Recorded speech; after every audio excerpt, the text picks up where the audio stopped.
अच्छा बेटा, ये मैट्रिसेस में P1 में आपको बताया मैंने कि ये P1 में आता है, अराउंड 4 मार्क्स का यूजुअली ये क्वेश्चन होता है। And these are the things that are included and they are part of our entire syllabus, ठीक है। और सबसे पहले जो चीज़ हम करेंगे that is going to be the order of the matrix, ठीक है। Order of the matrix, if any one of you could just tell me के ऑर्डर ऑफ द मैट्रिक्स क्या होता है।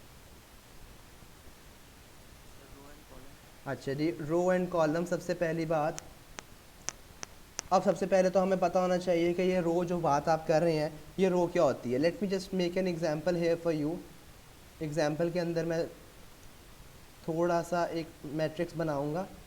This is A, this is B, this is C, D, E and F.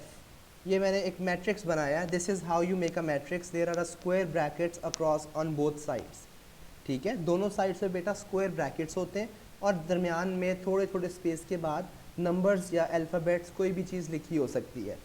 अच्छा, रोज़ कहते हैं बेटा जान इसको। ये जो हॉरिजॉन्टल हमारे पास अरेंजमेंट है ये वाली, ये देखें, ये जो मैंने ब्लू से हाईलाइट की है, ये देखें कितनी है हॉरिजॉन्टल डायरेक्शन के अंदर कितनी लाइंस लिखी हुई हैं, बताइएगा ज़रा जी। बेटा हॉरिजॉन्टल डायरेक्शन के अंदर कितनी लाइंस लिखी हुई हैं? 2 लाइंस लिखी हुई हैं। और पहली वाली लाइन को हम कहते हैं रो 1 और सेकंड लाइन को हम कहते हैं रो 2, ठीक है। इसी तरह बेटा वर्टिकल डायरेक्शन में आपने देखना है कि वर्टिकल डायरेक्शन में कितनी लाइंस लिखी हुई हैं, 1, 2 एंड 3। तो हमारे पास इसको कहते हैं बेटा कॉलम 1, कॉलम 2 एंड कॉलम 3। अच्छा, यहाँ तक बात क्लियर है कि रोज़ क्या होती हैं और हमारे पास कॉलम क्या होते हैं। रोज़ जो है बेटा हॉरिजॉन्टल डिस्क्रिप्शन, हॉरिजॉन्टल डिस्क्रिप्शन, और जो हमारे पास कॉलम्स हैं वो होते हैं बेटा वर्टिकल डिस्क्रिप्शन, वर्टिकल डिस्क्रिप्शन। और हम उन्हें काउंट कर लेते हैं कि बेटा वर्टिकली कितने कॉलम, कितने पोर्शंस हैं, उतने कॉलम्स हो जाएंगे in the same, in the order. और इसी तरह हॉरिजॉन्टल को भी हम काउंट कर लेंगे, वो भी हमारे पास नंबर ऑफ़ रोज़ हो जाएंगे। अच्छा, अगर हमने ऑर्डर, हमें क्वेश्चन में कहता है कि इसका ऑर्डर बताएं कि इसका ऑर्डर क्या होगा, तो आपने हमेशा रो टाइम्स कॉलम कर देना है। इनको मल्टीप्लाई नहीं करना, सिर्फ आपने लिखना है, सिर्फ उसको शो करना है कि ये ऑर्डर है। इसमें पहले आपने हमेशा रोज़ को मेंशन करना है और बाद में आपने कॉलम्स को मेंशन करना है। अब यहाँ पे इस स्पेसिफिक एग्जांपल नंबर 1 में मुझे देख के बताइएगा कि हमारे पास कितने नंबर ऑफ़ रोज़ हैं। हमारे पास बेटा 2 नंबर ऑफ़ रोज़ हैं और हमारे पास कॉलम जो है वो 3 है। तो सिर्फ और सिर्फ एक लिखने का तरीका कार है, हम उसको लिखते हैं in the form of multiplication, लेकिन we don't multiply it exactly, ठीक है। रोज़ टाइम कॉलम, ठीक है। एक और एग्जांपल यहाँ पे हम करते हैं so that the concept of order is a bit more clearer. ये एक मैट्रिक्स है हमारे पास बेटा ए बी सी। अब यहाँ से मुझे आपने देख के बताना है कि इसके अंदर रोज़ कितने हैं और कॉलम्स कितने हैं। मैंने अभी आपको बताया लास्ट एग्जांपल में कि रोज़ क्या होती हैं और कॉलम्स क्या होते हैं। Any one of you who could tell me कि रोज़ क्या होते हैं और कॉलम क्या होते हैं। सर 3 रोज हैं। बिल्कुल ठीक हो गया बेटा। हॉरिजॉन्टल, जो जितनी भी हॉरिजॉन्टल लाइंस हैं विच आर 1, 2 एंड 3, ये सारी की सारी अलग अलग, this is row number 1, this is row number 2 and this is row number 3। और हमारे पास यहाँ पे फॉर्चुनेटली एक ही हमारे पास कॉलम है विच इज़ दिस वन, जो वर्टिकली है, और इसको हम क्या कहते हैं बेटा, कॉलम, ठीक है। तो अगर मैंने इसका आपसे पूछूं कि बेटा इसका ऑर्डर क्या होगा, तो आप क्या बताएंगे मुझे कि इसका ऑर्डर जो है वो 3x1, ठीक है। अगर आपको क्वेश्चन में कोई क्वेश्चन दिया होता है और उसमें आपको बताता है कि एक मैट्रिक्स है और इसका ऑर्डर जो है वो ये है, तो क्या आप आइडेंटिफाई कर सकते हैं कि उसमें नंबर ऑफ़ रोज़ कितने और नंबर ऑफ़ कॉलम्स कितने। Yes sir. अच्छा अच्छा जी, यहाँ से एक और एग्जांपल करते हैं। हमारे पास एक मैट्रिक्स है बेटा, उसमें ये ए है और ये बी है। अब इसमें देख के बताइएगा इसमें नंबर ऑफ़ रोज़ कितने और नंबर ऑफ़ कॉलम कितने। इसका ऑर्डर मुझे आपने बताना है। सर 1। 2x1, नंबर ऑफ़ रोज़ 2 हैं और नंबर ऑफ़ कॉलम्स 1 है। जी बेटा ये बात ठीक है, बताइएगा। क्यों नहीं ठीक, क्यों नहीं ठीक जी, किसने बताई ये बात अभी। रो एक है और कॉलम कॉलम्स दो है। बेटा रो एक है, आपने हमेशा देखना है कि हॉरिजॉन्टल में कितनी लाइंस लिखी हुई हैं। यहाँ पे अगर आप गौर करें तो हॉरिजॉन्टल में सिर्फ और सिर्फ ये एक ही लाइन है, ठीक है। तो यहाँ पर अगर यहाँ पर पहले रोज़ लिखनी है तो यहाँ पर सिर्फ और सिर्फ एक ही रो है, और कॉलम जो होते हैं that is how many vertical directions are there. तो यहाँ पर दो कॉलम है, column number 1 and column number 2। और ऑर्डर के लिए आपने हमेशा number of rows time number of column लिखना है, विच आर 1 क्रॉस 2, ठीक है। अब एक और एग्जांपल ज़रा देखिएगा, ये है एग्जांपल ए। अब बताइएगा जी इसमें हमारे पास इसका ऑर्डर क्या है। इसका 1 क्रॉस 1 है, क्योंकि ये यही एक कॉलम है और यही एक रो है। और एक और देखिएगा जी last, A B C and D. अगर मैं आपसे इसका ऑर्डर पूछता हूँ तो what is going to be the order of this thing. इसमें देखिएगा जी नंबर ऑफ रोज कितनी है, ये हॉरिजॉन्टल डायरेक्शन में कितनी मूवमेंट है। बेटा ये एक पहली मूवमेंट है, रो नंबर 1 होगी, और ये जो दूसरी मूवमेंट है हॉरिजॉन्टल लाइन, ये रो नंबर 2 है। तो नंबर ऑफ रोज जो हैं वो 2 हैं, और नंबर ऑफ कॉलम्स अगर आप गौर करें तो नंबर ऑफ कॉलम्स जो हैं वो, ये जो मैं येलो से मार्क कर रहा हूँ ये कॉलम्स हैं। तो column number 1 and column number 2। तो यहाँ इस मैट्रिक्स का जो ऑर्डर है दैट इज़ 2 क्रॉस 2। जी बेटे। सर क्लास की बात कर दीजिए। जी जी बेटा। अच्छा नेक्स्ट पे हम चलते हैं। ये ऑर्डर में किसी का कोई प्रॉब्लम है तो प्लीज़ बता दें, क्योंकि हमारा जो पूरा चैप्टर है वो it is actually going to surround around the order of the matrix. अगर हमें ऑर्डर की अंडरस्टैंडिंग नहीं है तो पूरे चैप्टर को हम बिल्कुल भी नहीं समझ पाएंगे। आई होप सबको क्लियर है जी। अब आगे चलते हैं addition and subtraction. Addition and subtraction of the matrix. बेटा मैट्रिक्स की हमने 2 मैट्रिक्स हो सकते हैं, मोर देन 2 मैट्रिक्स हो सकते हैं, और हमने उनकी करनी है एडिशन और सब्ट्रैक्शन, ठीक है। तो आपने एक बात को अपने माइंड में बिठा लें कि addition and subtraction of the matrix is only possible when the order of the matrix are exactly same. If order is exactly same, दो मैट्रिक्स बेटा तब ऐड या सब्ट्रैक्ट हो सकते हैं सिर्फ और सिर्फ तब जब उन दोनों मैट्रिक्स का ऑर्डर जो है वो बिल्कुल सेम है, एग्जैक्टली सेम ऑर्डर के अंदर है, ठीक है। मुझे आपने बताना है ये बेटा, इसमें कोई क्वेश्चन है तो प्लीज़ पूछ लीजिएगा साथ ही। इसकी एक एग्जांपल करते हैं ज़रा। मुझे आपने बताना है कि इसका ऑर्डर एडिशन या सब्ट्रैक्शन जो है वो पॉसिबल भी है कि नहीं। ज़रा ध्यान से देखिएगा जी। ये आपके पास एक मैट्रिक्स है विच इज़ 3 -2 4 एंड 1। ये एक मैट्रिक्स है, and you are adding another matrix which is -5 and 2। बताइएगा जी पहली वाली का, मुझे बल्कि पहली वाली का ऑर्डर बताएं। पहली मैट्रिक्स जो है इसका ऑर्डर क्या है, 2 क्रॉस 2 है, और जो दूसरी मैट्रिक्स है इसका ऑर्डर क्या है बेटा, 2 क्रॉस 1। दो रोज हैं और एक कॉलम है, ठीक है।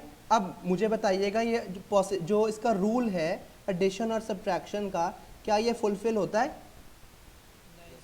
नहीं, एग्जैक्टली सेम होना है ऑर्डर को बेटा। अगर एग्जैक्टली सेम होगा ऑर्डर 2 क्रॉस 2 और यहाँ पे 2 क्रॉस 2 होता तो तब only and only then the 2 matrix were able to add, ठीक है। अगर ऐसी पॉसिबिलिटी नहीं है तो हम उन्हें ऐड नहीं कर सकते, ना ही सब्ट्रैक्ट कर सकते हैं, ठीक है। एग्जाम्पल नंबर 2 पे आते हैं। एक और एग्जाम्पल करते हैं इसी से रिलेटेड। एग्जाम्पल नंबर 2 ज़रा देखिएगा जी ध्यान से। 3 - 4 और +8 and 2 it is equal to P and Q। सबसे पहले तो देख के मुझे बताएं कि क्या इन जो लेफ़्ट साइड पे लिखी है ये एडिशन हो रही है ना, ये 2 मैट्रिक्स ऐड हो रहे हैं।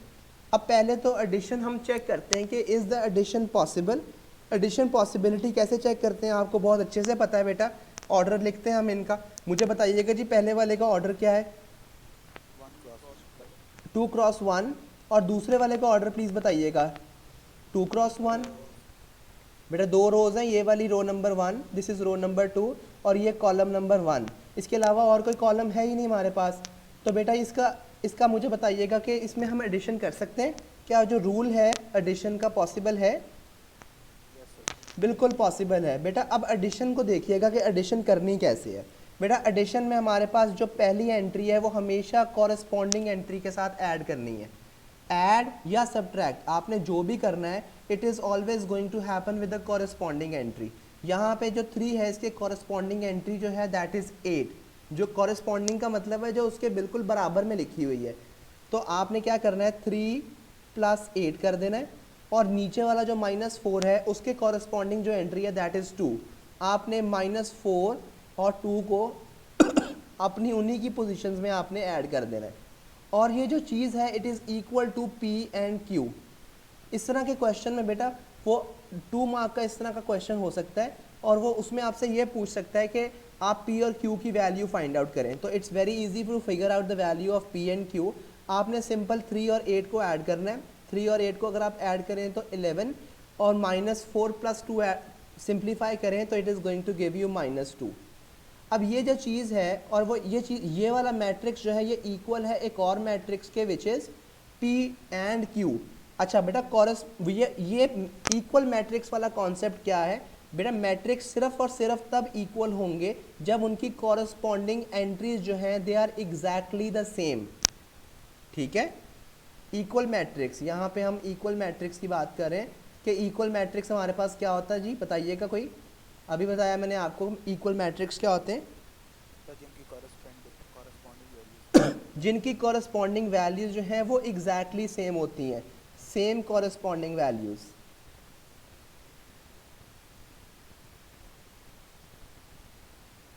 तो यहाँ पे हमारे पास कॉरस्पॉन्डिंग वैल्यूज जो हैं वो कौन सी हैं, P के कॉरस्पॉन्डिंग है 11 और Q के कॉरस्पॉन्डिंग है -2। तो हमारे पास इधर से P और Q की वैल्यू भी हम फाइंड आउट कर सकते हैं which is going to be equal to, P will be going to be equal to 11 और Q जो है it is going to be equal to -2। कोई क्वेश्चन है तो बेटा प्लीज़ पूछ लें। इसी से रिलेटेड एक और एग्जांपल करते हैं ताकि हमारी एडिशन और सब्ट्रैक्शन का जो कॉन्सेप्ट है वो थोड़ा सा डिटेल में क्लियर हो जाए। बेटा हमारे पास एक मैट्रिक्स है विच इज़ x एंड -3, और एक और मैट्रिक्स है which is added into this matrix and that is 5 and y। अच्छा, और ये इक्वल है बेटा जान -7 एंड 8 इस मैट्रिक्स के। अब पहले तो देखें कि ये जो लेफ़्ट साइड है क्या ये एडिशन जो है ये पॉसिबल भी है कि नहीं। एडिशन पॉसिबिलिटी आपको बहुत अच्छे से पता है कि बेटा कैसे चेक कर सकते हैं, ऑर्डर ऑफ द मैट्रिक्स से। अब हमारे पास ऑर्डर जो है दैट इज़ 2 × 1 और दूसरे वाले मैट्रिक्स का भी ऑर्डर 2 × 1। ये एडिशन पॉसिबल है कि नहीं? ये बिल्कुल पॉसिबल है। और एडिशन आप किस तरह करते हैं बेटा, जो कॉरस्पॉन्डिंग एंट्रीज़ हैं आप इनको ऐड कर लेते हैं। जो x है इसके कॉरस्पॉन्डिंग एंट्री जो है वो 5 है, और जो -3 है इसके कॉरस्पॉन्डिंग जो एंट्री है वो y है। अगर आप इन्हें ऐड करें x + 5 और नीचे वाली को भी अगर आप ऐड करें जो कि क्या है -3 एंड y, तो आपके पास ये एक मैट्रिक्स बन जाता है which is equal to another matrix that is -7 and 8। अभी हमने एक चीज़ देखी थी कि मैट्रिक्स जो है वो इक्वल कब होते हैं बेटा, जब उनकी जो कॉरस्पॉन्डिंग एंट्रीज़ हैं वो इक्वल हों। तो कॉरस्पॉन्डिंग एंट्रीज़ का मतलब क्या है कि ऊपर वाली एंट्री ऊपर वाली के और नीचे वाली जो एंट्री है वो नीचे वाली के इक्वल हो, तो ये मैट्रिक्स जो है ये आपस में इक्वल मैट्रिक्स हैं। ठीक है, अब यहाँ पे हम will use this thing, equal matrix वाली जो कॉन्सेप्ट है हम इसको यूज़ करेंगे to find out the value of x। और हम कैसे फाइंड आउट करेंगे, x + 5 जो है इट इज़ इक्वल टू -7। और हम बेटा वो कैसे है, क्योंकि कॉरस्पॉन्डिंग वैल्यूज़ जो है आपस में इक्वल होती हैं। तो x की वैल्यू हम फाइंड करेंगे विच इज़ -7 -5, सो x की वैल्यू जो है वो हमारे पास -12 आ जाएगी। इसी तरह correspondingly we can easily find out the value of y as well which is -3 + y is equal to 8। Corresponding जो एंट्रीज़ हैं नीचे वाली वो भी आपस में इक्वल हैं because the two matrix are equal. ये हमारे पास अगर हम इसे सिंप्लीफाई करें it is going to give us 8 + 3 which will be the value of y as 11। जी बेटा, यहाँ तक कोई प्रॉब्लम है तो प्लीज़ आप बता सकते हैं। अच्छा बेटा, नेक्स्ट चीज़ जो हम करेंगे that is going to be the multiplication. ठीक है, और मल्टीप्लिकेशन के अंदर हमारे पास सबसे पहली जो मल्टीप्लिकेशन है दैट इज स्केलर मल्टीप्लिकेशन। बेटा स्केलर का किसी को आइडिया है स्केलर क्या होता है? आपने फिजिक्स में भी पढ़ा होगा लाजमी, back in time at some stage आपने चीज़ पढ़ी होगी स्केलर। No idea? बेटा स्केलर कहते हैं एक एग्जैक्ट वैल्यू को, ठीक है। स्केलर कहते हैं एक कांस्टेंट वैल्यू को, कांस्टेंट वैल्यू को। तो हमारे पास हमने जो चीज़ पढ़नी है अभी, that is the scalar multiplication of the matrix. कि हमारे पास एक मैट्रिक्स है, फॉर एग्जांपल ये ए मैट्रिक्स है, और ए मैट्रिक्स में हमारे पास 4 and -2 है, और इसी तरह हमारे पास एक और मैट्रिक्स है विच इज़ बी, उसके अंदर बेटा -3 and 1 है, और इसी तरह हमारे पास एक और मैट्रिक्स है सी विच इज़ 2 and 0। मैं आपसे कहता हूँ कि बेटा एक चीज़ फाइंड आउट करें 2b, ठीक है। मैं आपसे कहता हूँ कि 2 times b को फाइंड आउट करें। अब आपको बड़े अच्छे से पता है कि जो b है this is a matrix, b is a matrix. तो आप यहाँ से 2 टाइम्स करना है आपने b मैट्रिक्स को। तो आप कैसे करेंगे? 2 को बाहर लिखेंगे और ब्रैकेट इसके साथ मल्टीप्लाई कर देंगे आप जो भी आपका b मैट्रिक्स है, और b मैट्रिक्स आपका इस केस में क्या है? -3 and 1। ये जो बाहर आपने 2 लिखा है बेटा, ये कॉरस्पॉन्डिंगली सारी एंट्रीज जो मैट्रिक्स के अंदर है ये उससे मल्टीप्लाई होगा 1 by 1। बेटा 2 को अगर आप -3 से मल्टीप्लाई करें तो वो -6 आता है, और इसी तरह 2 को आप जब 1 से मल्टीप्लाई करें वो 2 आता है, ठीक है। तो जो 2 times b है, ये जो मैट्रिक्स b है, अगर मैं इसको 2 टाइम्स कर दूं that is going to give me -6 and 2, ठीक है। और इसी तरह अगर मैं आपसे कहूँ, एक क्वेश्चन आपको दूँ मैं यहाँ से कि you need to find the value of p, आपने p की वैल्यू फाइंड आउट करनी है such that p is equal to a - 2b। अब आपके लिए आपको पता है कि जो p है it is actually dependent not just on a but it is also dependent on this whole thing which is 2 times of b, ठीक है। तो अभी आपने देखा है कि 2 times of b हम कैसे फाइंड आउट करेंगे? 2 से मल्टीप्लाई कर देंगे b को, जो भी हमारा मैट्रिक्स है b हम उसको 2 टाइम्स कर देंगे, हम उसको 2 से मल्टीप्लाई कर देंगे, ठीक है। अब यहाँ पे देखिएगा ये सिंपल एडिशन और सब्ट्रैक्शन का कॉन्सेप्ट है। जो ए मैट्रिक्स है बेटा वो क्या है हमारे पास? 4 and -2। सिंपल सब्सटीट्यूशन कर रहा हूँ बेटा, जो ए मैट्रिक्स है इसकी एग्जैक्ट वैल्यूज़ जो हैं वो मैंने यहाँ पे सब्सटीट्यूट कर दी ए की जगह पे, और फिर माइनस का साइन है बेटा, वो माइनस का साइन डालूंगा। और ये जो 2 times b है, इस मैट्रिक्स को मैंने ये देखे रेड में ऑलरेडी फाइंड आउट किया हुआ है। इसमें 2 times of b जो है इसकी जगह पे मैं ये मैट्रिक्स लिखूँगा, it is going to give me -3 and 1, ठीक है। बेटा यहाँ तक बात समझ आई है आपको? अब ये सिंपल सब्ट्रैक्शन है, कॉरस्पॉन्डिंग एंट्रीज जो हैं आप इन्हें सिंप्लीफाई करेंगे। कॉरस्पॉन्डिंग एंट्रीज यहाँ पे कौन कौन सी हैं बेटा? ये 4 और -3 है, और नीचे जो है ये -2 and 1 है। हम सिंप्लीफाई करें जब ऊपर वालों को तो it is going to give me 4 -3, ठीक है। और इसी तरह नीचे वाली जो एंट्रीज हैं वो है -2 -1। जी बेटा बात समझ आई? कोई क्वेश्चन है? जो आपने ऊपर -6/2 किया तो ये तो -6/2 नहीं था आपने सॉल्व किया? जी बेटा ये oh yes you are right, ये हमने 2 times of b जो फाइंड आउट किया that is not this one, thank you for correcting. ये बेटा -6 है और ये वाली वैल्यू 2 है, तो यहाँ पे यही वाली वैल्यूज़ हम रिप्लेस करेंगे। अगर जब हम इसको बिल्कुल ठीक है बेटा, जब हम इसको अब सिंप्लीफाई करेंगे ये हमें p की वैल्यू देगा which is going to be equal to 4 - -6, तो 10 हो जाएगा, ये पता है सबको। और ये -2 -4 it is going to give us -2 -2 -4 आ जाएगा हमारे पास। यहाँ तक कोई क्वेश्चन है तो बेटा पूछ। No sir. अच्छा नेक्स्ट चलते हैं, यही हमारे पास यही वाला क्वेश्चन है जिसमें हमारे पास a की वैल्यू जो है विच इज़ 4 and -2, b की वैल्यू जो है इट इज़ -3 and 1, और c की वैल्यू है 2 and 0। My question from you is you need to find the value of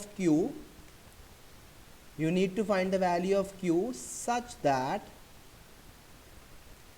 2 2 times Q is equal to 3 times A plus 2 times C। जी बेटा बताइएगा जी कैसे करेंगे हमने Q की वैल्यू फाइंड आउट करनी है। Q एक मैट्रिक्स होगा डेफिनेटली, हम कैसे फाइंड आउट करेंगे? अब यहाँ पर आपको बिल्कुल भी ज़रूरत नहीं है अलग अलग करने की, you can do it directly as well. Sir हम ए को पहले 3 से मल्टीप्लाई करेंगे, फिर 2 सी को 2 से करेंगे और दोनों वैल्यूज करेंगे, बिल्कुल ठीक फिर है, पहले प्लस करेंगे। बिल्कुल ठीक बेटा, हम यहाँ पे डायरेक्टली भी कर सकते हैं, हम यहाँ पे भी पुट कर सकते हैं इसी इक्वेशन के अंदर। ए की जगह पे हम ए की वैल्यू को सब्सटीट्यूट करें, ए मैट्रिक्स को यहाँ पे पुट करें which is going to give us this thing, और यहाँ पे 2 टाइम्स ये 2 एंड 0। अब ये देखिए हमारे पास सिंप्लीफाइड चीज़ है ये वाली। अब ये इसको हम कैसे सिंप्लीफाई करेंगे बताइएगा जी? 3 टाइम्स 4 हमारे पास क्या हो जाएगा 12, और ये जो 3 टाइम्स -2 भी होगा -6, और ये वाला जो 2 है बेटा ये भी मैट्रिक्स की मल्टीप्लिकेशन है, ये मैट्रिक्स के दोनों एलिमेंट से मल्टीप्लाई होगा। बिल्कुल ठीक है बेटा, प्लस 4 एंड दिस इज 0, और ये इक्वल है बेटा 2 टाइम्स Q मैट्रिक्स के। बात फॉलो कर रहे हैं आप? This is equal to this thing. अब यहाँ पे ये देखिएगा ये दो मैट्रिक्स जो हैं, क्या ये पॉसिबिलिटी है कि हम इन दोनों को ऐड कर सकें? Yes sir. अच्छा, इनको हम ऐड करते हैं तो किस तरह करेंगे बताइएगा ज़रा? 12 एंड 4 जो कॉरस्पॉन्डिंग एंट्रीज़ हैं हम उनको आपस में ऐड करते हैं, और नीचे वाली जो कॉरस्पॉन्डिंग एंट्रीज़ हैं हम उनको भी आपस में ऐड करेंगे। It is going to be equal to 2 times of Q। जी बताइएगा जी इसका आंसर क्या आएगा हमारे पास? सर 10/-6। जी बेटा ये 10/-6 आएगा। सर नहीं, वो मैं पूरा आंसर। अच्छा पूरा आंसर आपने बता दिया बेटा। इस वाले का जो 12 + 4 करेंगे 16 आ जाएगा, और हमारे पास -6 ये नीचे वाला आएगा। ठीक है, यहाँ तक बात समझ आ गई बेटा? इससे आगे करने के दो तरीके हैं। ठीक है, एक तरीका तो ये है कि आपका ये जो 2 है ये Q के साथ क्या हो रहा है, मल्टीप्लाई हो रहा है बेटा, ये वहाँ जाकर दूसरी साइड पे डिवाइड हो जाएगा। जब ये डिवाइड होगा तो आप इसको 1/2 लिख सकते हैं दूसरी साइड पे। ठीक है, और ये जो 1/2 है ये दोनों नंबर से बारी बारी मल्टीप्लाई हो जाएगा मैट्रिक्स के, which is going to give you 8 and -3। जी बेटा बात समझ आई? This is one way of doing it. यहाँ तक बात समझ आ गई आपको कि नहीं आई? सर 1 की जगह हम मैट्रिक्स की वैल्यू पुट कर देंगे। नहीं नहीं नहीं बेटा, 1 तो हमने इसलिए पुट किया क्योंकि ये वहाँ जाकर डिवाइड हो रहा है। यहाँ पे मल्टीप्लाई हो रहा था, वहाँ जा यहाँ मल्टीप्लाई हो रहा था ना लेफ्ट साइड पे, अगर आप गौर से देखें तो बेटा दूसरी साइड पे जाके क्या होगा, डिवाइड होगा ना। और जब भी डिवीजन की बात करते हैं तो वो हमेशा डिनोमिनेटर में आता है नंबर, तो डिनोमिनेटर में लिखने के लिए इसलिए हम 1/, लिखते हैं। बात समझ आई है आपको? अगर ये वाली चीज़ अगर आपको मुश्किल लग रही है तो इसी चीज़ का एक और ऑल्टरनेट भी है, विच इज़ ये हमारे पास 2Q जो था वो इक्वल था 16 एंड -6 के। ऐसा ही है प्यारे बच्चों? बेटा ये जो Q मैट्रिक्स है इसके अंदर कितनी एंट्रीज होंगी मुझे बताइएगा? सर 1 और 2। इसके अंदर 2 एंट्रीज होंगी, विच इज़ इन्हें ऐसे लिख सकता हूँ, एक एंट्री को मैं X कह दूँ और एक एंट्री को Y कह दूँ। अच्छा, अब लेफ्ट साइड पे जो 2 है ये दोनों एंट्री से क्या होगा, मल्टीप्लाई होगा बारी बारी। तो बेटा ऊपर वाली एंट्री से जब मल्टीप्लाई करूँगा तो it is going to become 2x, और नीचे वाली से जब करूँगा it is going to become 2y। ठीक है, और राइट साइड पे आपके पास जो मैट्रिक्स है दैट इज़ 16 एंड -6। ठीक है, अब ये आपको पता है कि जो कॉरस्पॉन्डिंग वैल्यूज़ हैं वो आपस में दोनों मैट्रिक्स की क्या है, इक्वल है, क्योंकि ये दोनों मैट्रिक्स आपस में इक्वल है ना। तो बेटा आप दोनों कॉरस्पॉन्डिंग वैल्यूज़ को इक्वल रख के सिंप्लीफाई करें तो x की वैल्यू आपके पास 8 आ जाएगी, और इसी तरह y की वैल्यू को भी अगर आप सिंप्लीफाई करें तो वो आपके पास -3 आ जाएगी। बात फॉलो की? और x और y जो थे वो क्या था, वो Q मैट्रिक्स की वैल्यूज़ थी। x जो था वो ऊपर वाली वैल्यू थी और जो y था वो नीचे वाली वैल्यू थी। जी बेटा इन दोनों मेथड्स में से आपको जो मेथड आसान लगता है you can go for it, none of the methods can deduct your marks. ठीक है जी बेटा, यहाँ तक कोई क्वेश्चन है तो बेटा बताएं।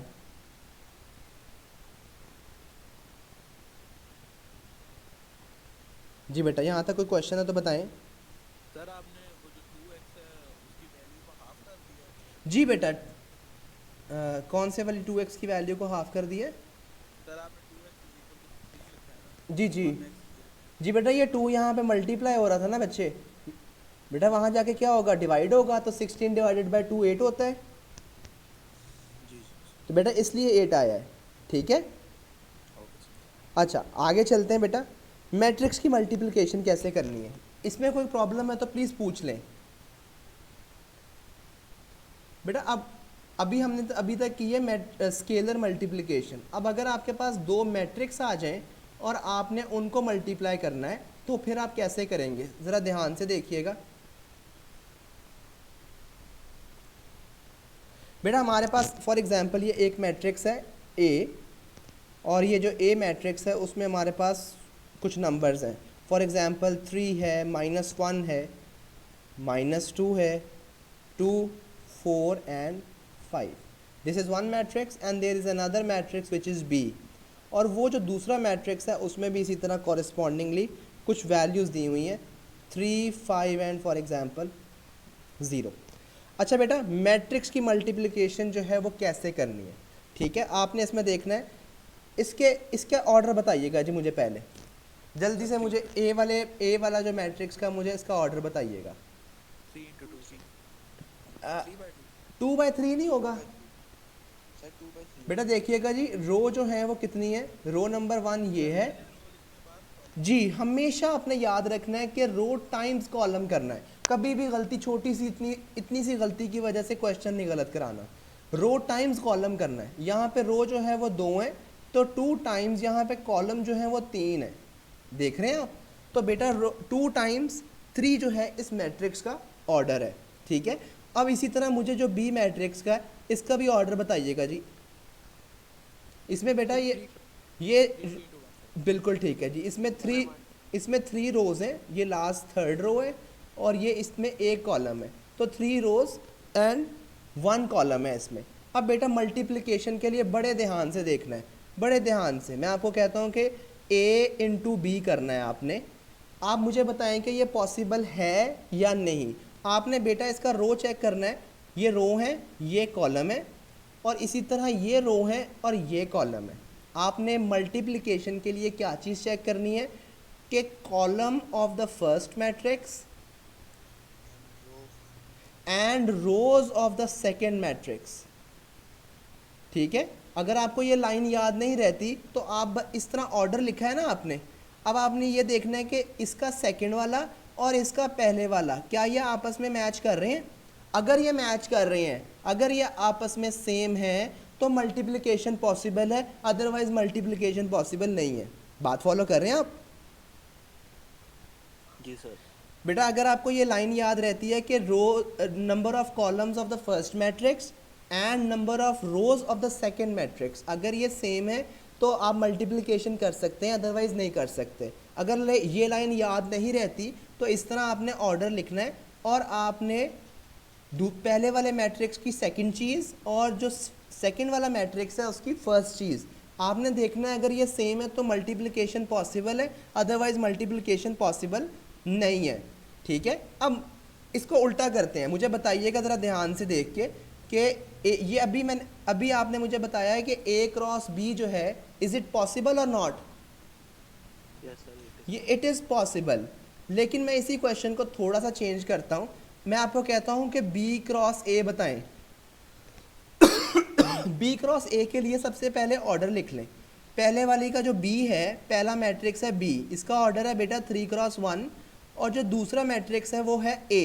इस A वाले मैट्रिक्स का ऑर्डर है 2 क्रॉस 3। अब मुझे बताइएगा कि पहले वाले मैट्रिक्स की दूसरी चीज़ और जो दूसरा वाला मैट्रिक्स का इसकी पहली चीज़, क्या ये आपस में मैच कर रही हैं? No sir. बेटा ये मैच नहीं कर रही, तो हमारे पास इसकी मल्टीप्लिकेशन जो है नॉट पॉसिबल है। ठीक होगी बात, यहाँ तक क्लियर है बात। अब पहली चीज़ आपने चेक करना है कि मल्टीप्लिकेशन पॉसिबल है या नहीं। अगर मल्टीप्लिकेशन पॉसिबल है तो फिर हम मल्टीप्लिकेशन करेंगे कैसे, ज़रा ध्यान से देखिएगा। अब हम यहाँ पे मल्टीप्लिकेशन करते हैं,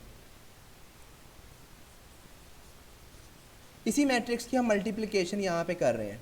हमने आइडेंटिफाई कर लिया कि इसकी मल्टीप्लिकेशन पॉसिबल है और किसकी मल्टीप्लिकेशन पॉसिबल है, ए क्रॉस बी की। अब आपने देखना है कि मल्टीप्लिकेशन करनी कैसे है। बेटा हमेशा याद रखिए कि रो टाइम्स कॉलम करते हैं। जब भी मल्टीप्लिकेशन आपने करनी है तो आपने रोज़ को कॉलम से मल्टीप्लाई करना है, ठीक है। पहली मैट्रिक्स की रो और दूसरे मैट्रिक्स का जो कॉलम है ये आपस में मल्टीप्लाई करते जाना है। अब मुझे बताइएगा जो पहला वाला मैट्रिक्स है इसके अंदर कितने रोज़ हैं, इसमें कौन कौन से रो हैं? Sir row 1 and row 1 and row 2। जो रो पहले रो 1 को देखते हैं बेटा। पहले रो 1 जो है ये पहले वाले मैट्रिक्स का ये कॉलम 1 के साथ मल्टीप्लाई होगा। मल्टीप्लिकेशन करनी कैसे है, आपने जी बेटे सारे नंबर्स के साथ होगा। सब आपने हर कॉरेस्पॉन्डिंग एंट्री के साथ इंडिविजुअली मल्टीप्लाई करवाना है। पहली एंट्री को पहली एंट्री के साथ, ज़रा ध्यान से देखिएगा ये बेटा 3 मल्टीप्लाई बाय 3 ये पहली एंट्री थी, मैंने इनको मल्टीप्लाई करवाया। दूसरी एंट्री को दूसरी एंट्री के साथ मल्टीप्लाई विच इज़ -2 टाइम्स 5, दूसरी एंट्री हो गई। तीसरी एंट्री बताइएगा 4 एंड 0 और आपस में इनकी वैल्यूज़ को आपने ऐड कर देना है। बात फॉलो की है आपने? सर हमेशा ऐड ही करेंगे। हमेशा ऐड आपने सारी जो मल्टीप्लिकेशन है first entry into first entry, second entry into second and third into third and so on, इनको आपस में जो आंसर्स आएंगे इनको हमेशा आपने ऐड करना है, ठीक है। अब मुझे देख के बताइएगा जब आप फर्स्ट मैट्रिक्स के नीचे आ जाएंगे तो आप अपने जो आंसर वाला मैट्रिक्स है इसमें भी एक स्टेप नीचे आ जाएंगे। देखिए अब आप नीचे वाले रो को मल्टीप्लाई करने लगे हैं ना, तो आप अपने आंसर में भी जो अपना आंसर है इसको भी नीचे वाले रो के अंदर लिखेंगे। अब मुझे बताइएगा कि -1 किससे मल्टीप्लाई होगा? 3 से। -1 जो है ये 3 से मल्टीप्लाई होगा। इसी तरह जो 2 है वो किससे मल्टीप्लाई होगा? 5 से। और 5 जो है वो किससे होगा? 0 से, ठीक है। और आपस में ये सारी एंट्रीज़ को आपने क्या कर देना है? ऐड। अच्छा मुझे यहाँ से आंसर सिंप्लीफाई करके बताइएगा क्या आता है? 9 -10 + 0। इसी तरह नीचे वाले जो है -3 + 10 + 5। इसको फर्दर सिंपल कौन सा बेटा? Oh yes it's 0। अच्छा ये अब इनको सिंप्लीफाई करें तो हमारे पास क्या आ जाएगा बताइएगा? -1 आ जाएगा ऊपर वाले में और नीचे वाले में क्या आ जाएगा? 7 आ जाएगा। बिल्कुल ठीक हो गया बेटा। अब मुझे ये हमारा आंसर है ना, मुझे इस आंसर का ऑर्डर बताइएगा ज़रा। बड़ी एक इम्पॉर्टेंट चीज़ होने लगी है अभी इस आंसर। 2 into 1 ये आंसर जो है इसका ऑर्डर है 2 × 1, ठीक है। अब बड़े ध्यान से देखिएगा जी, ओरिजिनली आपका जो मैट्रिक्स जिनकी आपने मल्टीप्लिकेशन की थी उनका ऑर्डर ये था 2 × 3 एंड 3 × 1। आपने मल्टीप्लिकेशन कब की? जब ये दोनों दरमियान वाली चीज़ें मैच कर रही थी, ऐसा ही है। और आपने यहाँ से आइडेंटिफाई कर लें कि ये जो आपका फाइनल आंसर आएगा वो आएगा 2 × 1 का। ये जो फर्स्ट और जो रिमेनिंग चीज़ें आपके ऑर्डर में बच रही थी ना, वो आपका असल में फाइनल आंसर का ऑर्डर होता है। फॉलो की बात आपने? ये आपको क्वेश्चन को देख के पता लग गया बेटा। कोई क्वेश्चन है यहाँ तक तो बताएं। No sir. अच्छा एक और क्वेश्चन करते हैं एग्जाम्पल, क्योंकि मैट्रिक्स की मल्टीप्लिकेशन जो है वो यूजुअली इट्स वेरी कॉमन कि हमारे वो पेपर में लाजमी आती है। इन्वर्स आता है और जो हमारी मल्टीप्लिकेशन है मैट्रिक्स की वो भी आती है। अब मेरे पास एक मैट्रिक्स है ये ए, ये मैट्रिक्स जो है इट इज़ 3 5 -1 4। और इसी तरह ये एक और मैट्रिक्स है और विच इज़ -1 2 7 एंड -4। अब सबसे पहले तो देखिए बेटे इसमें मल्टीप्लिकेशन जो है a टाइम्स b, क्या ये पॉसिबल भी है कि नहीं है? उसके लिए आपको इनका ऑर्डर लिखना पड़ेगा। पहले मुझे ए मैट्रिक्स का ऑर्डर बताइएगा जी, क्या है ए मैट्रिक्स का ऑर्डर? 2 into 2 और ये जो आपका बी मैट्रिक्स का इसका ऑर्डर क्या है? 2 into मल्टीप्लिकेशन पॉसिबल है या नहीं है? yes sir possible पॉसिबल है। अब मुझे आपने बताना है कि इसका फाइनल आंसर जो है उसका ऑर्डर क्या होगा?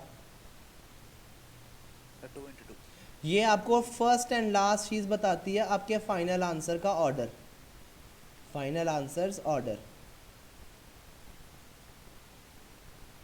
अब मल्टीप्लिकेशन आपने करनी कैसे है, इधर देखिएगा जी ध्यान से। आपने इसी तरह मैट्रिक्स को जिस तरह पहले लिख रहे थे आपने लिख लेना है। आपने पहले वाले मैट्रिक्स का रो टाइम्स दूसरे वाले मैट्रिक्स की कॉलम्स आपने आपस में मल्टीप्लाई करवानी है। इधर देखिएगा ये पहली रो है, आपने पहली रो को आपने पकड़ना है और यहाँ पे दूसरे वाले मैट्रिक्स में बेटा जान कितने कॉलम्स हैं, यहाँ पे 2 कॉलम्स हैं, कॉलम 1 एंड कॉलम 2। आपने ये दोनों कॉलम्स के साथ इंडिविजुअली बारी बारी ये पहली रो को दोनों कॉलम्स के साथ मल्टीप्लाई करवाना है, ठीक है। जब आप पहली रो को पहले कॉलम के साथ मल्टीप्लाई करवाएंगे तो आप पहले शुरू में लिखेंगे, यहाँ से देखिएगा 3 टाइम्स -1 इंटू 5 टाइम्स 7, ठीक है। इनकी वैल्यूज़ को आपने ऐड कर दिया। ये देखिए आपने पहले कॉलम और पहली रो की एंट्री को सिंप्लीफाई कर लिया। अब आप पहले रो को दूसरे कॉलम की एंट्री से मल्टीप्लाई करवाने हैं तो आप एक थोड़ा सा स्पेस देंगे और अपने आंसर में थोड़ी सी स्पेस देंगे और आगे चले जाएंगे। अब इसी रो को आप दूसरे कॉलम से मल्टीप्लाई करेंगे 3 टाइम्स 2 प्लस 5 टाइम्स -4, ठीक है। अब आप देखें कि आपने रो 1 को दोनों कॉलम्स के साथ मल्टीप्लाई करवा दिया, ऐसा ही है। अब यही काम आपने रो 2 के साथ करना है। रो 2 को भी आपने दोनों कॉलम्स के साथ बारी बारी मल्टीप्लाई करवा देना है। पहले रो 2 को पहले कॉलम के साथ मल्टीप्लाई करवाएंगे तो -1 इंटू -1 प्लस दूसरी एंट्री है 4 इंटू 7।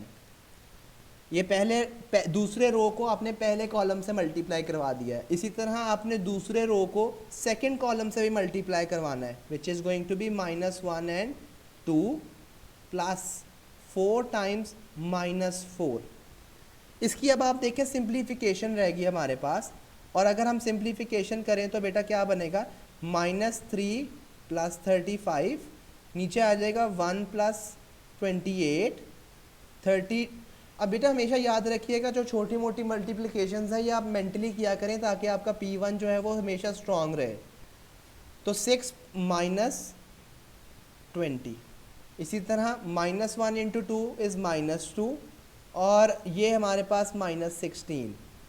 इसको सिंप्लीफाई करें तो बेटा 32 आ जाएगा और नीचे 29 और -14 and this is going to be -18। This answer is actually the product of A times B। दो मैट्रिक्स A और B को अगर मैं मल्टीप्लाई कराऊं तो बेटा ये मेरे पास आंसर आता है, ठीक है। बात समझ आ गई सबको? Yes sir. अच्छा, अब एक और एग्जांपल करते हैं मल्टीप्लिकेशन की which is related to some other thing as well. Example number 3। बेटा एक मैट्रिक्स है हमारे पास A, जिस तरह लास्ट ही वाली एग्जांपल ही ले लेता हूँ।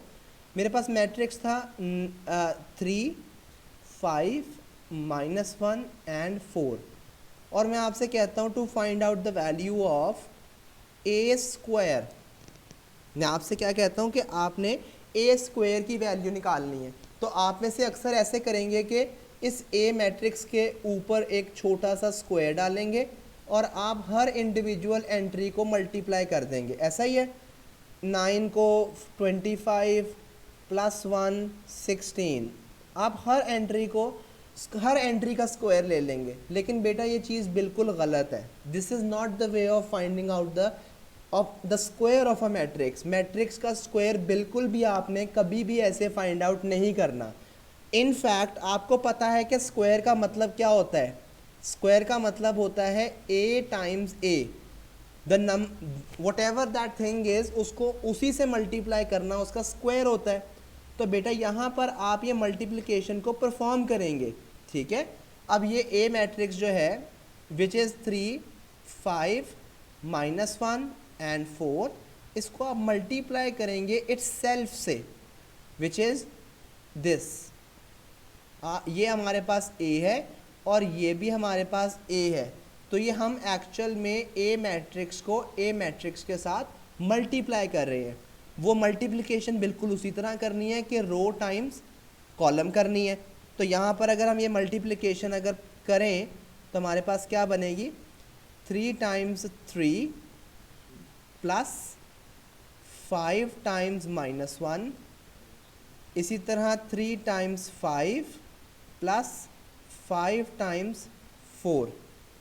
आपने दोनों कॉलम्स के साथ पहली रो को दोनों कॉलम्स के साथ मल्टीप्लाई करना है। इसी तरह सेकेंड रो को you are going to multiply with both the two columns, मतलब सेपरेटली, बारी बारी, इन दी ऑर्डर। पहले -1 इंटू -1 इंटू 3 प्लस 4 इंटू -1, ठीक है। और इसी तरह फर्स्ट सेकेंड रो है, आपने इसको सेकेंड के साथ कॉलम के साथ भी मल्टीप्लाई करना है। -1 इंटू 5 प्लस 4 इंटू 4। इसको सिंप्लीफाई करेंगे हम, which is going to give us 9 - 5 -3 -4, 15 plus 20 और -5 प्लस 16। इसको सिंप्लीफाई करें तो हमारे पास क्या आएगा, 4 -7 35 एंड दिस इज़ 11। बेटा ये जो हमारे पास आंसर आया है final, this is actually A square, कि जो हमारे पास ए मैट्रिक्स था, this is the square of that matrix. जो हमारे पास शुरू में क्वेश्चन में एक ए मैट्रिक्स था, ये उस मैट्रिक्स का स्क्वायर है। जी बेटा, बात समझ आई है आपको ये? Yes sir. अच्छा, ये अब आपने मुझे बताना है कि ये पॉसिबिलिटी है। ये एग्जांपल देखिएगा एक और, इसमें मल्टीप्लिकेशन पॉसिबल भी है या नहीं है।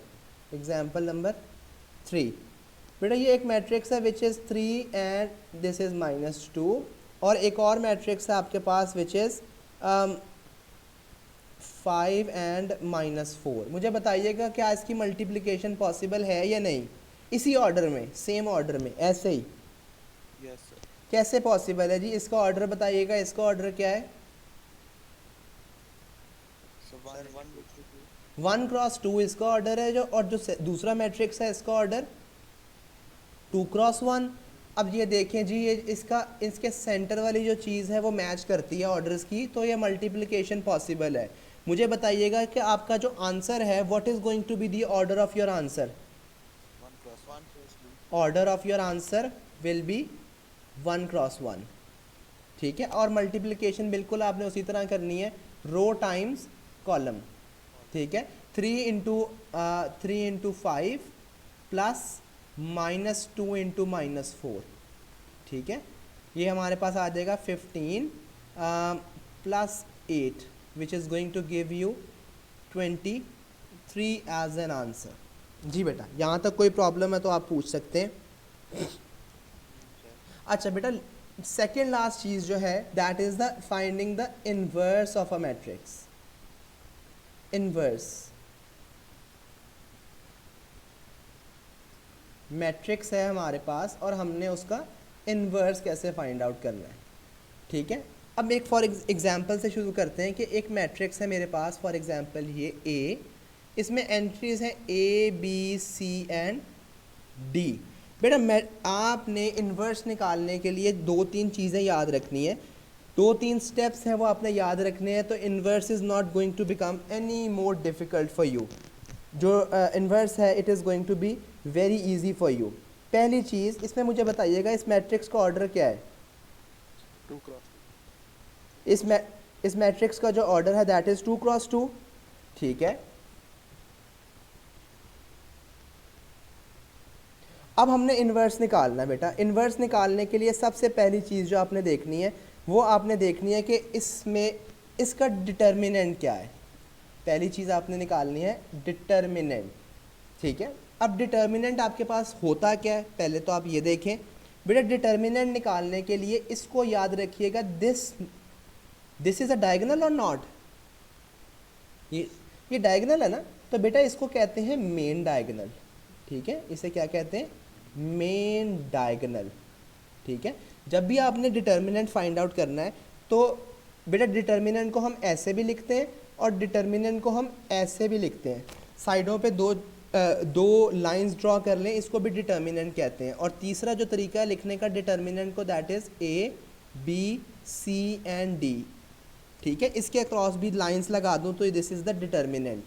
अच्छा, अब निकालने का तरीका क्या है बेटा, मेन डायगोनल को आपस में मल्टीप्लाई करवाएं which is A into D, minus जो सेकेंडरी डायगोनल है आपस में इनको भी मल्टीप्लाई करवाएं which is B times C.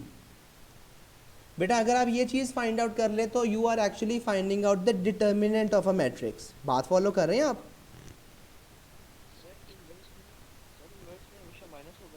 Inverse की तरफ आता हूँ अभी पहले, लेकिन इन्वर्स की तरफ जाने से पहले एक बड़ी इंपॉर्टेंट चीज़ है डिटर्मिनेंट।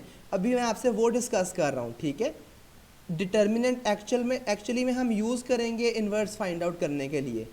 ठीक है, इसलिए हम ये डिटर्मिनेंट को सीख रहे हैं कि डिटर्मिनेंट कैसे निकालेंगे। अब इसको एग्जाम्पल एक करते हैं ज़रा, ताकि आपको थोड़ा सा कॉन्सेप्चुअली भी डेवलप हो के इन्वर्स निकालते कैसे। आपके पास फॉर एग्जांपल एक मैट्रिक्स है विच इज़ 1 3 4 एंड -2, और वो आपसे कहता है कि इस मैट्रिक्स, ये आपके पास फॉर एग्जांपल बी मैट्रिक्स है, and he asks you to find out the value of B determinant, ऐसे। ठीक है, find the value of B determinant. अब आपने बी डिटर्मिनेंट कैसे फाइंड करना है? बड़ा इजी बेटा, मेन डायगोनल्स को मल्टीप्लाई करें। मेन डायगोनल्स यहाँ पे कौन है? 1 और 4। तो मेन डायगोनल की जो एंट्री है इनको मल्टीप्लाई करें, 1 टाइम्स 4, माइनस कर दें सेकेंडरी डायगोनल के प्रोडक्ट में से। ठीक है, सेकेंडरी डायगोनल कौन सा है? ये वाला सेकेंडरी है। और सेकेंडरी डायगोनल क्या है बेटा? 3 और -2, इनको लिखें। आपस में अगर आप इनको माइनस कर दें 4 + 6, तो this is going to give you the determinant of the matrix B. बेटा यहाँ तक बात समझ आई? अच्छा, उसके बाद अब आगे चलते हैं एडजॉइंट। तो दूसरी चीज़ है हमारे पास, that before finding out the interest, उसे कहते हैं बेटा एडजॉइंट। ठीक है, अब हमारे पास असल में जो मैट्रिक्स मैंने एग्जाम्पल पे लिया था वो था A B C and D, और आपने इसका क्या फाइंड आउट करना था? इन्वर्स। अच्छा, एडजॉइंट के लिए अगर वह एडजॉइंट अब आप कैसे निकालेंगे? एडजॉइंट के लिए आपने मेन डायगोनल की वैल्यूज़ को फ्लिप कर लेना है। Flip the main diagonal. Main diagonal की जो वैल्यूज़ हैं उनको आपस में बेटा आपने फ्लिप कर देना है। जो ए है वो यहाँ चला जाएगा और जो डी है वो यहाँ चला जाएगा आपस में। ठीक है, और ये जो सेकेंडरी डायगोनल है इसके आपने साइन चेंज कर देने हैं, और सेकेंडरी डायगोनल का आपने क्या चेंज कर देना है?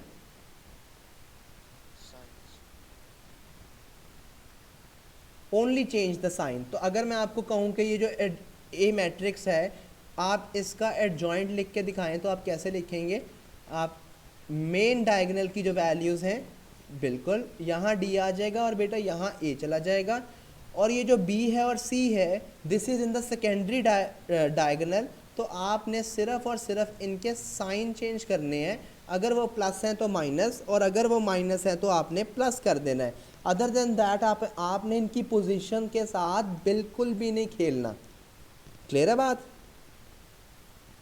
अच्छा बेटा, दो चीज़ें अब हमने यहाँ तक सीखी हैं। One is the determinant and the other thing is the adjoint. अगर ये दोनों चीज़ें हमें निकालनी आ गई हैं तो the third thing that we are going to do is the inverse. और इन्वर्स निकालना बिल्कुल भी मुश्किल नहीं रह गया। ए इन्वर्स का मतलब है जिस भी चीज़ का मैट्रिक्स का मैं इन्वर्स निकाल रहा हूँ उसकी पावर में छोटा सा -1 लिखा है।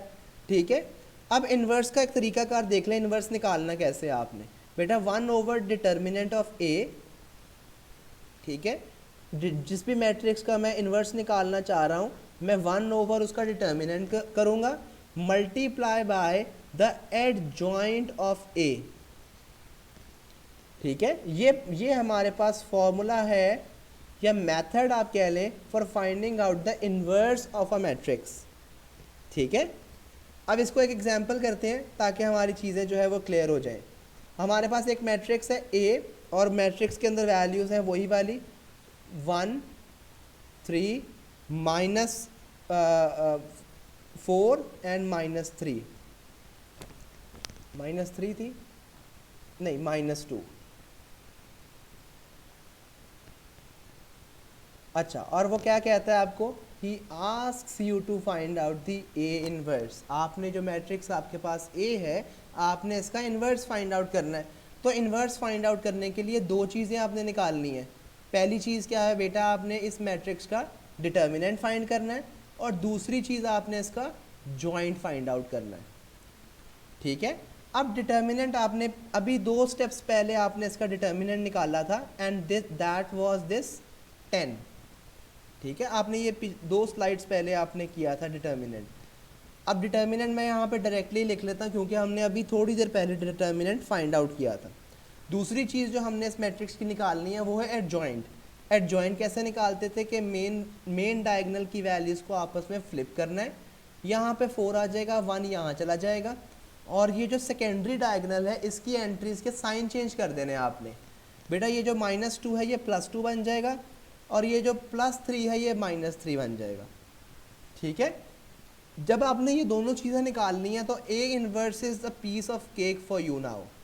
और वो आपने कैसे करना है, 1 ओवर डिटर्मिनेंट। डिटर्मिनेंट की वैल्यू क्या है बेटा, 10 मल्टीप्लाई बाय 4, 2, -3 एंड 1।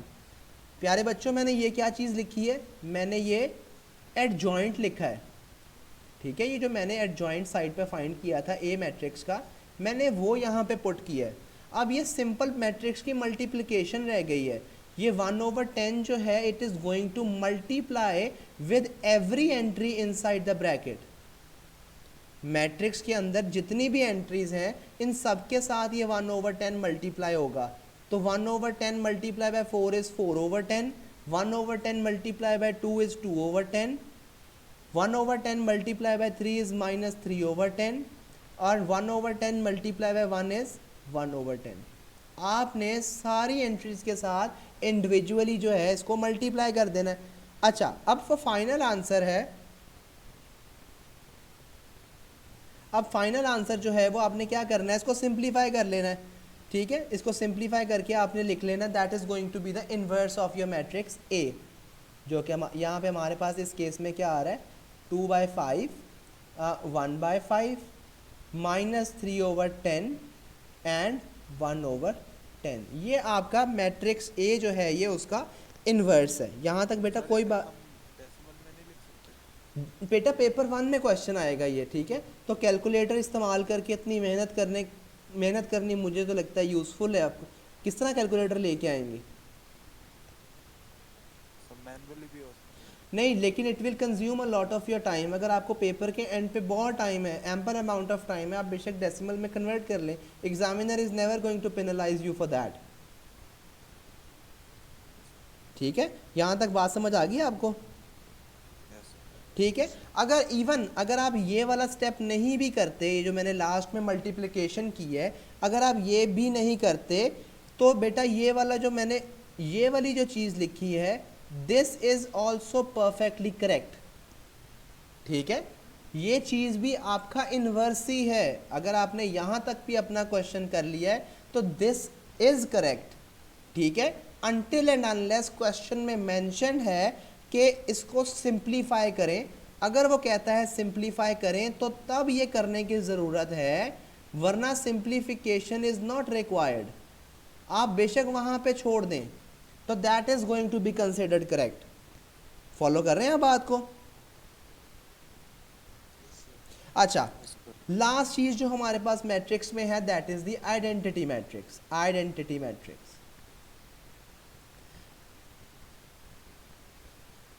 अब हमारे पास आइडेंटिटी मैट्रिक्स होती क्या है, पहले तो हम वो देखते हैं हमारे पास आइडेंटिटी मैट्रिक्स होती क्या है। अच्छा बेटा, जस्ट टू रिमाइंड यू कि हमारे पास ये जो इन्वर्स है, हमारे सिलेबस में हम सिर्फ और सिर्फ 2x2 मैट्रिक्स का इन्वर्स जो है वो है। इसके अलावा किसी और मैट्रिक्स का इन्वर्स हमारे सिलेबस में नहीं है। ठीक है, इन्वर्स हमारे सिलेबस में सिर्फ और सिर्फ 2x2 का है। अच्छा, आइडेंटिटी मैट्रिक्स हमारे पास, बेटा ध्यान से देखिएगा, आइडेंटिटी मैट्रिक्स क्या होता है बेटा? आइडेंटिटी मैट्रिक्स वो मैट्रिक्स होता है which have 1 in the main diagonal and all other corresponding values are 0।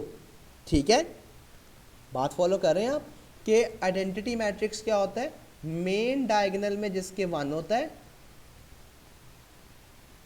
अब आपको मेन डायगोनल का कॉन्सेप्ट हो जाना चाहिए कि main diagonal have 1 only and all other values are 0। ठीक है, अगर ये वाली कंडीशन है तो बेटा उसको कहते हैं कि ये हमारा कौन सा मैट्रिक्स है, ये हमारा आइडेंटिटी मैट्रिक्स है। ठीक है, अब आइडेंटिटी मैट्रिक्स के लिए दो इंपॉर्टेंट बातें हैं जो आप अपने पास अपने माइंड में बिठा लें, और वो दो बातें क्या हैं कि if we multiply any matrix with the identity matrix that matrix will remain unchanged. ठीक है, मैं यहाँ पे लिख भी देता हूँ कि if we multiply any matrix, कोई भी मैट्रिक्स है, ठीक है, कोई भी मैट्रिक्स है, अगर हम उसको can any if we multiply any matrix with identity matrix,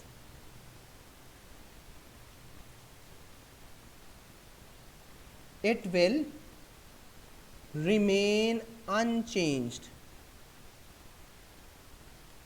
या फिर आप लिख लें रिमेन सेम। ठीक है, ये थोड़े से इंपॉर्टेंट वर्ड्स हैं, आप यहाँ पे देख लें कि ये एनी मैट्रिक्स के साथ, किसी भी मैट्रिक्स के साथ अगर आप मल्टीप्लाई करवाएं तो it is going to remain same. किसको? आइडेंटिटी मैट्रिक्स को। तो आइडेंटिटी मैट्रिक्स से मल्टीप्लाई करवाने का मतलब है आप उसमें कोई भी चीज़ का चेंज नहीं लेके आ रहे। सेकेंड बात, if we multiply a matrix with its own inverse, it is always going to give us an identity matrix। ठीक है, if we multiply a matrix, मैं लिखता हूँ इस बात को फिर हम इसको डिस्कस करते हैं। if we multiply a matrix with its inverse, the answer is identity matrix।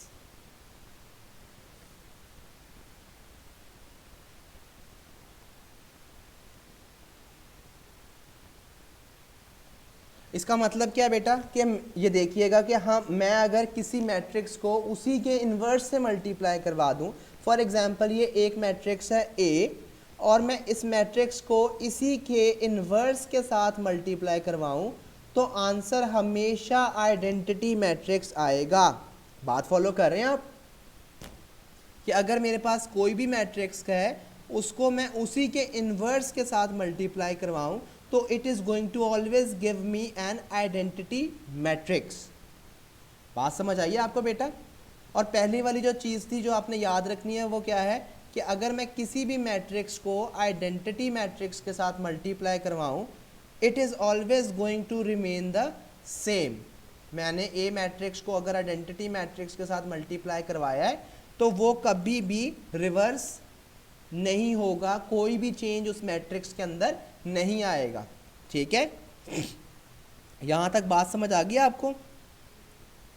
Yes sir. अच्छा, एक क्वेश्चन है एग्जाम में पास पेपर्स में आया हुआ है, आपको मैं कहता हूं कि सिंप्लीफाई करें। Simplify a into A inverse into 7 6, बताइएगा जिसका क्या आंसर होगा। 1 मार्क के लिए पार्ट आया हुआ है इसका, बिल्कुल 7 6 बेटा, because A into A inverse का क्या मतलब है? मैट्रिक्स। ना ना ना ना बेटा, ये देखें ए इंटू ए इनवर्स का मतलब है आइडेंटिटी, ऐसा ही है। मैंने उसी मैट्रिक्स को उसी के इनवर्स के साथ मल्टीप्लाई करवा दिया तो it is always going to be equal to identity matrix. और आइडेंटिटी मैट्रिक्स को मैं मल्टीप्लाई करवा रहा हूँ 7 6 के साथ।